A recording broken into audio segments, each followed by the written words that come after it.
افسانہ کا ارتقاء۔ اردو میں افسانہ 20ویں صدی کی دین ہے۔ افسانہ کی تاریخ میں سر فہرست پریم چند کا نام آتا ہے۔ پریم پچیسی اور پریم بتیسی نے افسانہ نگاری پر بہت اثر ڈالا۔ پریم چند کا مطالعہ گہرا تھا۔ روزمرہ کے واقعات، دیہاتی زندگی کی تصویریں، تاریخ اور نیم تاریخی واقعات ان کا موضوع ہیں۔ زبان صاف اور شگفتہ انداز بیان بے تکلف ان کے طرز تحریر کی خصوصیات ہیں۔ پریم چند کا مرتبہ افسانہ نگاری میں ممتاز ہے۔ پنڈت بدری ناتھ سدرشن نے بھی افسانہ نگاری میں شہرت حاصل کی۔ نقطۂ نظر اصلاحی ہے، زبان و خیال دونوں سادہ ہیں، جذبات میں جوش پیدا کرتے ہیں۔ مقامی رنگ بھی آپ کے افسانوں میں پایا جاتا ہے۔ کردار نگاری پر خصوصی توجہ رہی ہے۔ دیہات اور شہر دونوں افسانوں کے موضوع ہیں۔ کرشن چندر کا شمار ترقی پسند مصنفین میں ہوتا ہے۔ دنیا کی تکلیف دہ واقعات پیش کرتے ہیں۔ مزدور اور متوسط دونوں طبقے کی نمائندگی اپنے افسانوں میں کرتے ہیں۔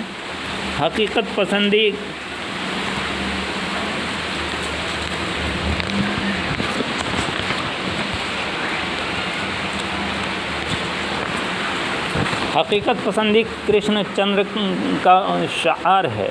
ان کے افسانوں کے کئی مجموعے شائع ہو چکے ہیں۔ پطرس بخاری بھی مزاح پسند تھے۔ انہوں نے دوسروں کے مقابلے میں کم لکھا، لیکن اچھے مضامین اور افسانے لکھے۔ مزاح میں فطری انداز ہے، بناوٹ نہیں پائی جاتی۔ کردار نگاری کا کمال پایا جاتا ہے۔ کردار کا ارتقاء ان کے یہاں بہت خوب ہے۔ چند ہی مضامین ہیں، لیکن ہر ایک اپنی نوعیت میں بہت خوب ہے۔ سعادت حسن منٹو کا موضوع گندگی اور گنہگار دنیا کے رہنے والے ہیں۔ ان کے افسانوں میں جنسیات کا غلبہ ہے۔ انداز بیان میں عریانیت اور بے باکی پائی جاتی ہے۔ بیان رواں ہے۔ کجرو اور ہوا و ہوس کے شکار طبقہ کی ذہنیت خوب سمجھتے ہیں اور اس کی ترجمانی اچھی طرح کرتے ہیں۔ سلطان حیدر جوش نے افسانہ جوش اور فکر جوش دو مجموعے لکھے۔ ان کی زبان میں شگفتگی اور روانی پائی جاتی ہے۔ تبلیغی اور اصلاحی مقصد ان کے یہاں نمایاں ہو جاتا ہے، جو افسانے کا عیب ہے۔ کہیں کہیں تمہید طول ہو جاتی ہے۔ یورپ کی اندھی تقلید اور کبھی سماجی مسائل ان کا موضوع ہیں۔ نیاز فتح پوری کے افسانوں کے دو مجموعے نگارستان اور جمالستان شائع ہوئے ہیں۔ وہ دلکش عبارت رکھتے ہیں۔ عربی الفاظ اور فارسی کی ترکیبیں لکھتے ہیں۔ الفاظ کی بندش چست ہوتی ہے۔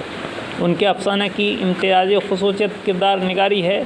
ان کے افسانے خالص رومانی ہیں۔ حسن و عشق ان کا موضوع ہے، نہ اخلاقی تعلیم ہے، نہ اصلاحی نقطۂ نظر۔ تخیل کی دنیا میں پرواز کرتے ہیں۔ علی عباس حسینی کے تمام افسانے تخلیقی ہوتے ہیں۔ سیرت نگاری کا عنصر ایک خاص چیز ہے۔ ان کے پلاٹ نہایت دلکش ہوتے ہیں، جن میں ظرافت کا لطف بھی ملتا ہے۔ زبان سادہ اور عربی فارسی الفاظ سے کترائی ہوئی نکل جاتی ہے۔ ان کا موضوع بس زیادہ تر دیہات ہے۔ پریم چند سے کافی متاثر ہوتے ہیں۔ ICS پاس پھول اور کچھ ہنسی نہیں ہے کے ناموں سے ان کے افسانوں کے مجموعے شائع ہو چکے ہیں۔ سجاد حیدر یلدرم نے سب سے پہلے دوسری زبانوں سے افسانوں کے ترجمے کیے۔ ترکی افسانوں کا ترجمہ شروع کیا۔ ان کے افسانوں کی زبان شاعرانہ ہے۔